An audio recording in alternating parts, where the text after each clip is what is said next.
बीते कुछ सालों से रेल हादसों में थोड़ी कमी आई और हादसों में मारे जाने वालों का आंकड़ा भी काफी कम हुआ है। सरकारी आंकड़ों की माने तो भारतीय रेलवे के इतिहास में 166 साल बाद 2019 ऐसा साल रहा जब रेल दुर्घटना में एक भी व्यक्ति को अपनी जान नहीं गंवानी पड़ी। लेकिन देश में एक बार ऐसा रेल हादसा भी हुआ जिसने सिर्फ देश को ही नहीं बल्कि पूरी दुनिया को झकझोर कर रख दिया था। इस हादसे को भारत का सबसे बड़ा और विश्व का दूसरा सबसे बड़ा रेल हादसा बताया गया। बरसात का मौसम चल रहा था, शाम का समय था और दिन था 6 जून 1981। यात्रियों से खचाखच भरी 9 बोगियों वाली गाड़ी संख्या 416 DN पैसेंजर ट्रेन मानसी से सहरसा के लिए जा रही थी। ट्रेन बदला घाट और धमारा घाट स्टेशन के बीच पड़ने वाली बागमती नदी पर बने पुल संख्या 51 से गुजर रही थी कि दुर्घटनाग्रस्त हो गई। पिछले 7 डिब्बे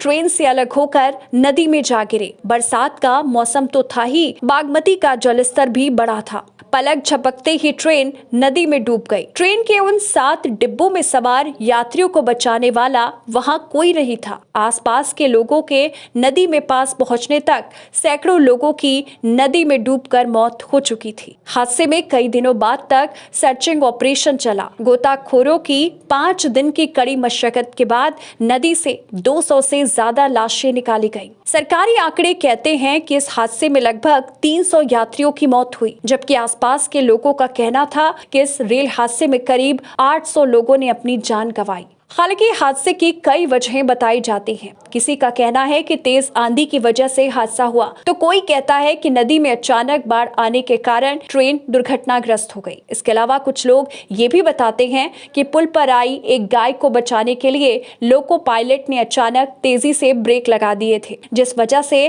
ट्रेन के पिछले 7 डिब्बे पलट गए और पुल तोड़कर नदी में जा गिरी। तो इसके पीछे वजह कुछ भी हो, लेकिन ये हादसा भारत का सबसे बड़ा और विश्व का दूसरा सबसे बड़ा रेल हादसा बताया गया है।